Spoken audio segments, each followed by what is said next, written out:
Welcome to Oklahoma Gardening. Join us today as we wrap up at the Cultivate Conference in Columbus, Ohio, and get a sneak peek of new plant introductions from proven winners. Then we stop by the Franklin Park Conservatory before heading home.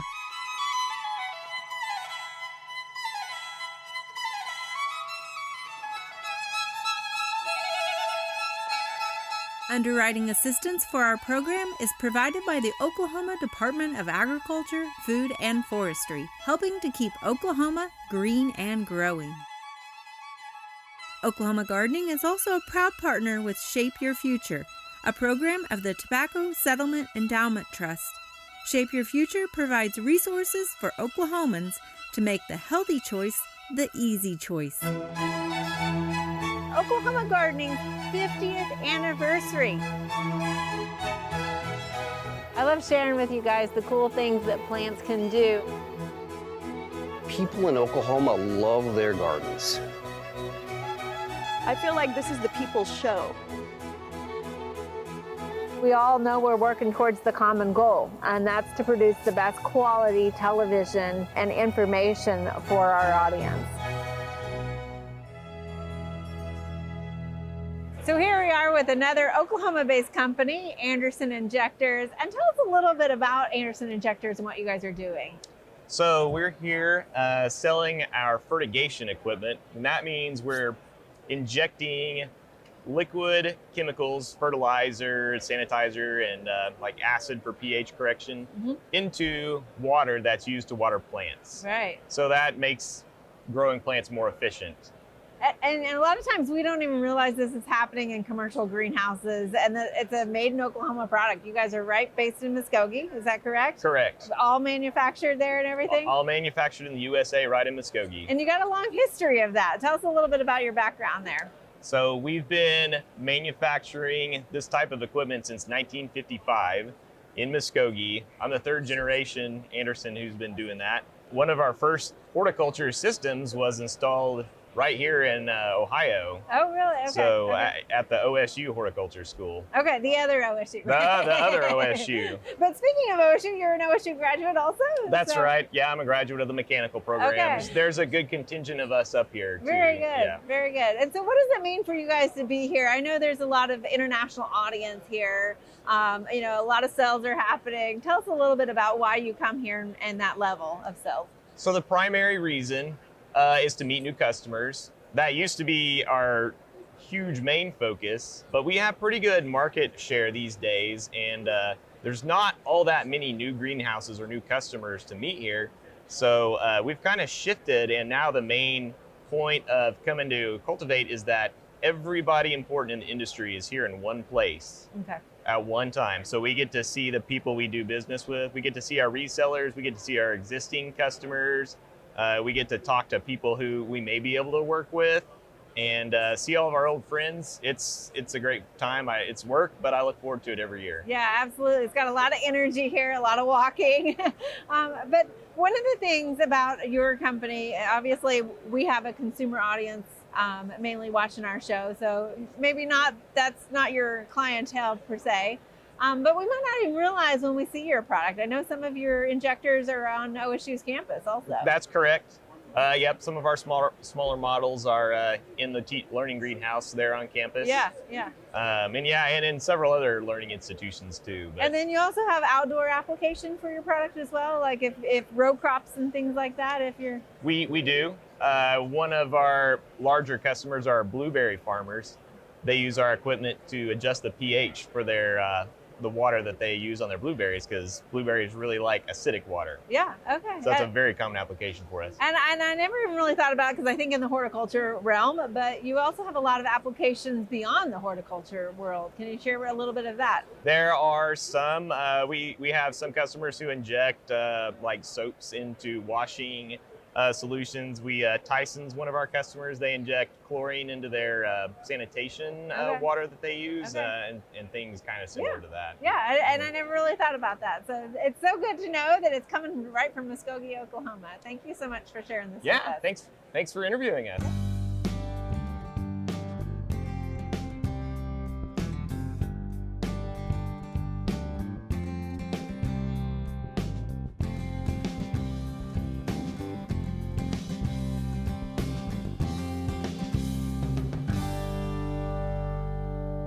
We're here now with Dave from Proven Winners, and I'm telling you, they've got a beautiful display. Dave, tell us a little bit. You've got a lot to introduce here. We do. Thanks, Casey. Yeah. I appreciate the opportunity to talk to you about plants. So, Yeah. you know, Proven Winners, we're the #1 plant brand. We're the brand gardeners trust. We've got annuals, perennials, shrubs, house plants, all sorts of stuff with gardening products. But we're going to talk about annuals today. It's our biggest category, and it's sort of the showiest, most exciting things. A lot of color, right? 100%. So we got some really cool things coming for next spring that I Okay. think gardeners are going to love. First one here. Let's Yes. talk about some sweet potato vines, We right? love sweet potato vines. Super easy for people to grow. This one here is a groundbreaking new variety with this really interesting two-tone, almost camouflage look to it. Right.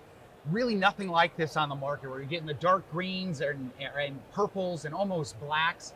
We're calling it Sweet Caroline Sweetheart Shadow Storm. That's a long name. It is a long Yes. name. I've got some of this at my home. I live up in Chicago, and it's mixing with other plants perfectly, and it Okay. just gives a really cool, interesting texture and look that nobody's ever seen before. Is this one going to trail as much as some, or is it more of a clumping one? So it's right in the middle. Okay. So a lot of the early sweet potato vines would almost like take over Right. the garden at times.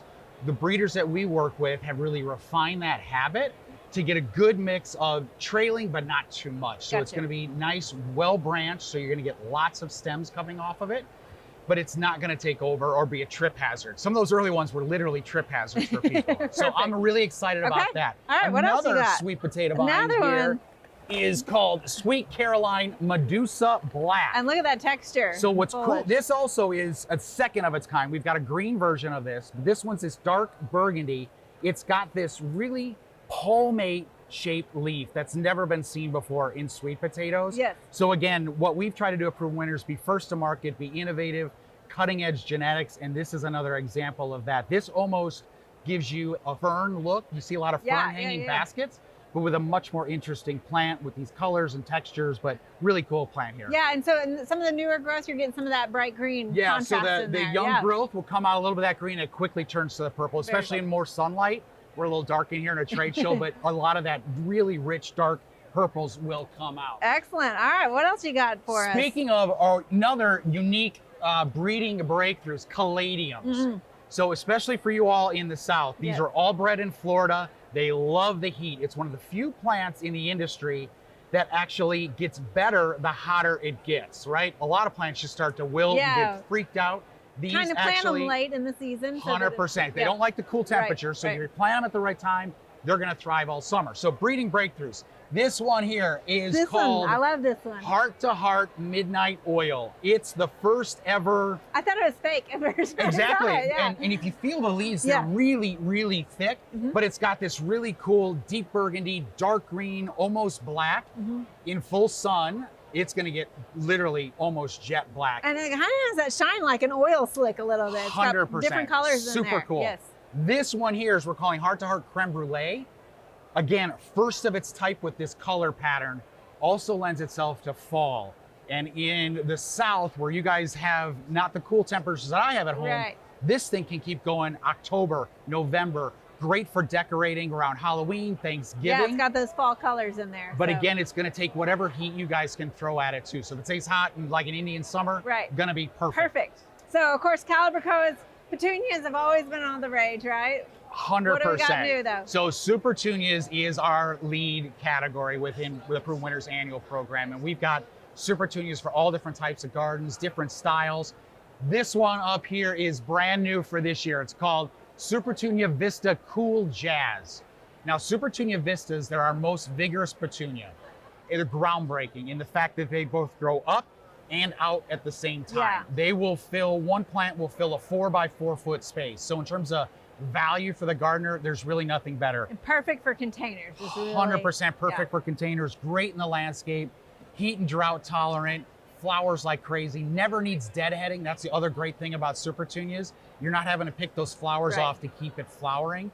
This Cool Jazz is a new color, really sort of a designer, pastel-y type of look to There's it. so many colors. It's almost like you're choosing paint colors. It's in the crazy. garden. I Yeah. think we've got over 30 different Super Petunia varieties of all different colors, great for decorating. Another cool decorating plant along that line is our Super Bells Calibrachoa. This is Okay. called Super Bells Magic Double Grapefruit. Whoops, we're dropping some water there. What I'm excited about this is these, you get 3 colors on the same flower. Yeah. So it's almost like you have a recipe, but it's just one plant. So you get these yellows, these pinks, these pastel colors, peaches. Peachy color, yeah. Exactly. So it's almost like you're getting 3 plants for the price of 1. Again, perfect for containers. And a double. It's a double flower and too. it's a double yeah. flower, which is also very unique. Right. There's not a lot of those on the market. So it almost looks like a little mini rosebud. Absolutely. And again, the perfect container plant. It mixes well with other plants and anybody can have success with it. Another great plant for your market, phlox. This is called Southern Blaze Bright Pink. This is a heat tolerant phlox, actually native to Texas. So it can take any heat that you're gonna have in the South down there. Flowers all summer long, no deadheading, and just is a workhorse in the garden, in the ground, and also in containers. And both of those, the purple and the pink. We got blueberry, we got white, we got bright pink, and we've got a red one also. So there's 4 colors within that collection. That is a home run. Here's another plant I'm really excited about. We're calling it Emerald Isle Alocasia. So this is new alocasia breeding. And what's different about this one, look at the size of this stalk here. It's like a tree trunk. Most alocasias aren't like that. They're sort of wispy, weak leaves, all that stuff. We've also shrunk the habit down. So it's like a goldfish plant. So let's say you have a 12-inch container, it'll fill that container and just sort of stop. If you have an 18-inch container, it fills that container and stops. So it grows to the size of the container. Exactly. It's like that soil volume makes a big difference. But this one, again, tropical look, that's really on trend right now. It's got these cool scalloped edge to the leaf, big thick leaves. It's going to hold up to our Oklahoma winds 100%. I mean, this thing it will not get knocked down. So I'm excited about that. It can be used right in the ground, as a thriller in a container. Lots of applications. And I'm curious about this one too. One more, last one. Last we one could go we're gonna on talk. for. I know, I got so many things. This is the last one. So this is called Superlophus Sunglow. Okay. It's Oenothera, also native. The common name is Texas Primrose. Again, super heat tolerant, super drought tolerant. One of my coworkers lives in Austin, Texas. This thing flowers all summer long in 100-degree heat.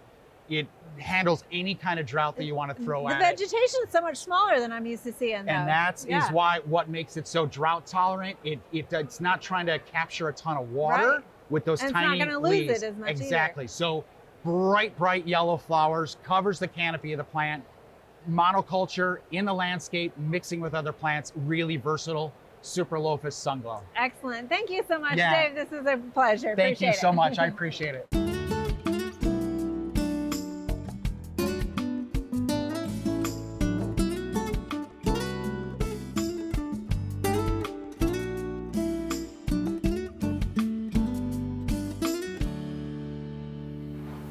Joining us next is Jazmin with Seed Your Future, and Seed Your Future is such a great organization. Tell us all about it. Thank you. So Seed Your Future was created by industry, by horticulture professors to bring awareness of the horticulture industry as a career to students, parents, and educators.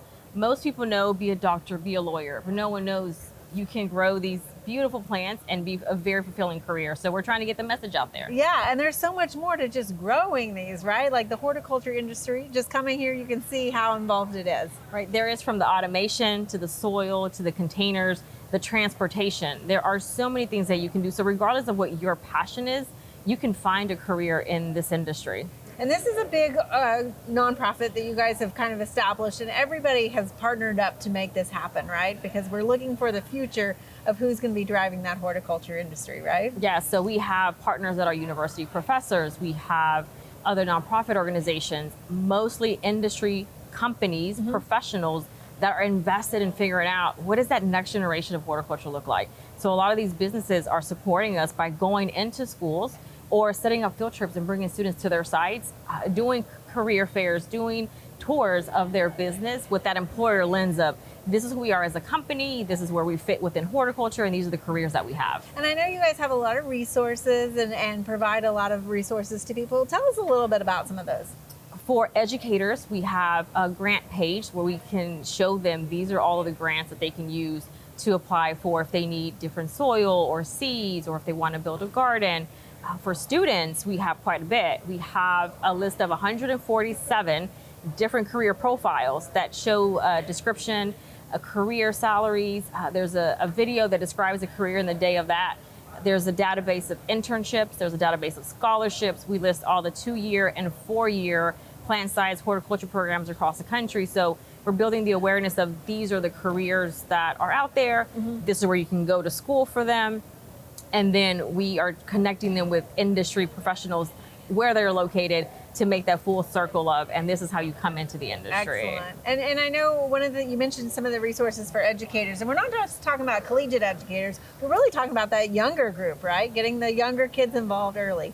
So we started a program called Seed to STEM, where we're bringing high school teachers to a central location to learn about the horticulture industry and its different segments. So plant protection, greenhouse, wholesale, what does that look like, cut flower world, and the landscape, public, ornamental hort, and then they are creating a lesson based on their subject connected to a horticulture career, and these are on the website for free. So last year we had 25 science teachers. Those lessons have already been downloaded over 1,000 times. Wow. Okay. Yeah. All right. So no point in reinventing. Well, all they got to do is go to your website. That's all they got to More do. information. Seedyourfuture.org. They will find information for industry, for parents, for students, and also educators. And I'm always available to answer questions and help make the connection between the resources that we have, how they can use it in the classroom, or how they can use it as industry to connect with future employees. Perfect. Thank you so much, Jazmin, You're welcome. for sharing this with us. You're welcome. Thanks for having me.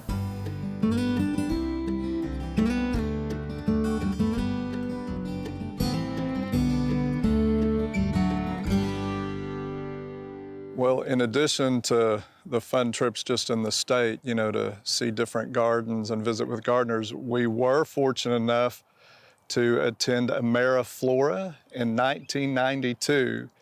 And it was really a worldwide flower show held in Columbus, Ohio, of all things, at the Franklin Park Conservatory.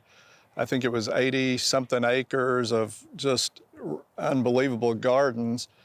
And it was over a 6-month period, but our team of 3 flew and traveled up to Columbus, and we did segments there, which was quite interesting to do those and among all the other people touring the gardens. But it was beautiful, and what a great opportunity for 3 boys from Oklahoma.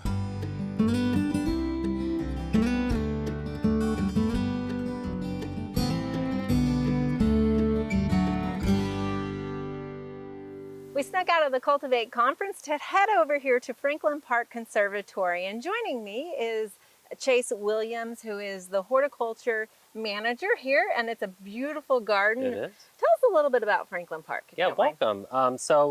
Franklin Park is an 88-acre park that sits just east of the downtown area, and we have a lot of different conservatories here, gardens throughout. The Palm House, Show House, original 1890s. Okay. So we have some historic it's beautiful, conservatories here too, as well as some modern ones as well. And you have a couple of different rooms to the conservatories, yes, right? Yep. So we have areas that represent different areas in the world. So we have a Pacific Islands biome, we have a Himalayan biome, a rainforest, and a desert. So you kind of get all of the different plant palette here when you come to visit. Okay, and then outside here, beautiful grounds that you've got. Tell us a little bit about some of the gardens that we're going to see outside here. Yep, so we're standing on our Grand Mallway. This is kind of a formal garden with lots of different plantings throughout. We also have out here our Paul Bussey Garden Railway, and that runs throughout the year and into the early winter. It's a really cool exhibition that we have. It's all handmade, all natural materials that make up these miniature houses and all of the different minis throughout the railway there. They're beautiful. You've got them going overhead. They're everywhere. You got to look all around to make sure you don't miss one. Yeah, absolutely. Yep. And then there's also a similar style of the arches over here. Tell us a little bit about that. Yes, so again, Paul Bussey studio built these arches that are representing each individual season. So as you walk through, you'll see the seasons change from one area to the other. Again, all natural materials, very neat to walk through. It's an immersive experience with water and sound and all of the colors on the arches. Okay, and I know you've got a busy kids children's garden going on. There's a lot of camps over there, kind of noisy today. Yep. Tell us a little bit about that. Well, it's about 1:30. They say that nap time's around 2, so it might be quieting down a little bit at this point. But yes, we have our children's garden built in 2018. The Scott's Miracle-Gro Foundation Children's Garden, and there's a lot of different experiences you can have in there. It's a garden of discovery around every corner. It's really designed beautifully, and it's a space for not only kids but adults alike. It's a really nice garden to visit and see and get a little respite and hear the kids playing and having fun. Yeah, and so all of this is sort of in the paid experience, right? Yes. But you have so much outside of that. Can you tell us a little bit about outside the fence area? Yes, so like I said, we sit on an 88-acre park. And part of it we own, and then other part is City of Columbus, so the Parks and Recreation. There is a large city park, just like you would see in a kind of arboretum setting. There's a set of waterfalls and lakes out in the western part of the park, as well as a community garden campus with a lot of different demonstration gardens out there, but also plots that people rent out, and then they grow their own fruits and veggies out of there. And I think we're going to go visit your community garden next. But before we leave, can you tell us, if somebody wants to come visit Franklin Park, where can they find more information? Yeah, check out our website. It's updated with all of the different hours and evening hours that we have, as well as our social media. We're always posting on there fun stuff. Excellent. Thank you so much. Thank you.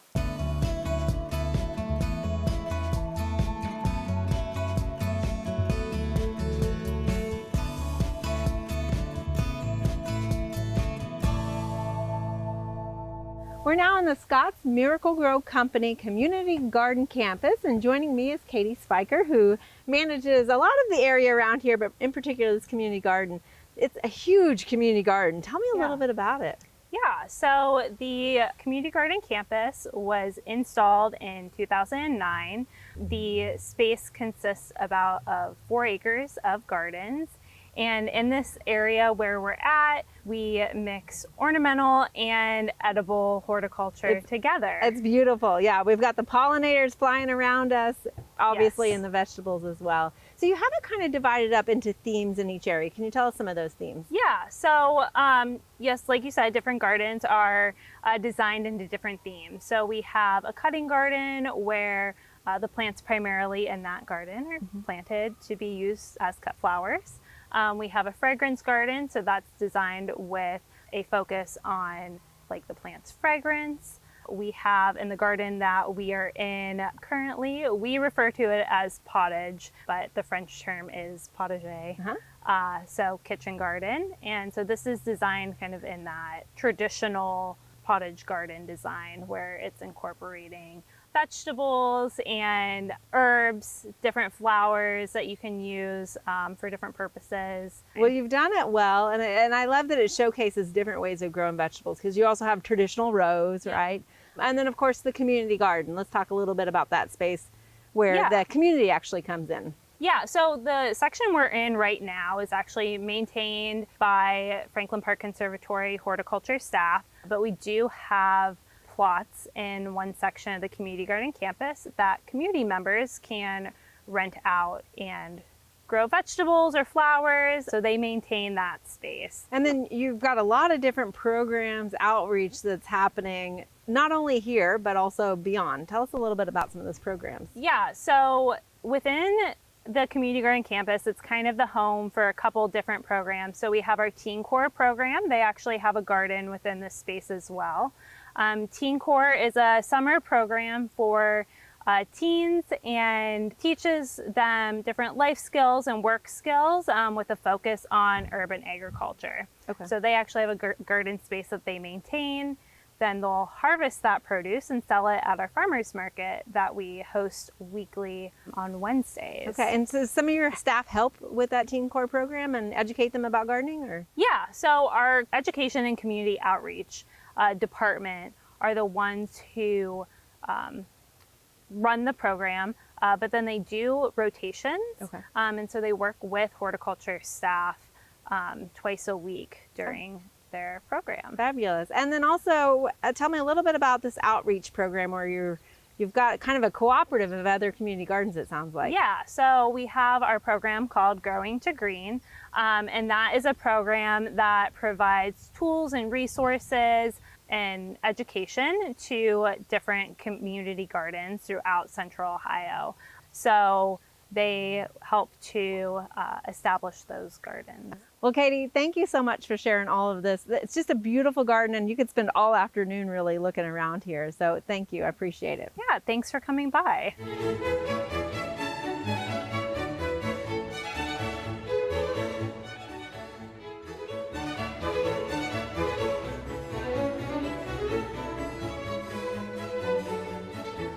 There are a lot of great horticulture activities this time of year. Be sure and consider some of these events in the weeks ahead.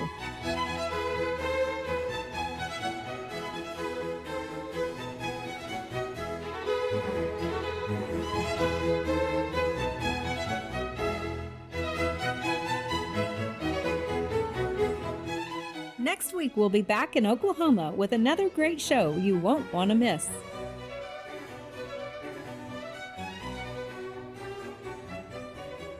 And sorry, I want to give your website a thing real quick, so we'll just redo that. Boxwood stuff, we've got that right. I'm just gonna say thank you.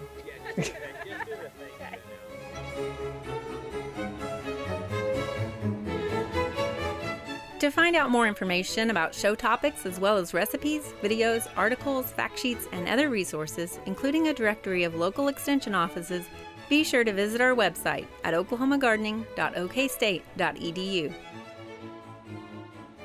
Join in on Facebook and Instagram. You can find this entire show and other recent shows as well as individual segments on our Oklahoma Gardening YouTube channel. Tune in to our OK Gardening Classics YouTube channel to watch segments from previous hosts. Oklahoma Gardening is produced by the Oklahoma Cooperative Extension Service as part of the Division of Agricultural Sciences and Natural Resources at Oklahoma State University. The Botanic Garden at OSU is home to our studio gardens, and we encourage you to come visit this beautiful Stillwater gem. We would like to thank our generous underwriters, the Oklahoma Department of Agriculture, Food, and Forestry, and Shape Your Future, a program of the Tobacco Settlement Endowment Trust. Additional support is also provided by Greenleaf Nursery and the Garden Debut Plants, the Oklahoma Horticulture Society, the Tulsa Garden Club, and the Tulsa Garden Center.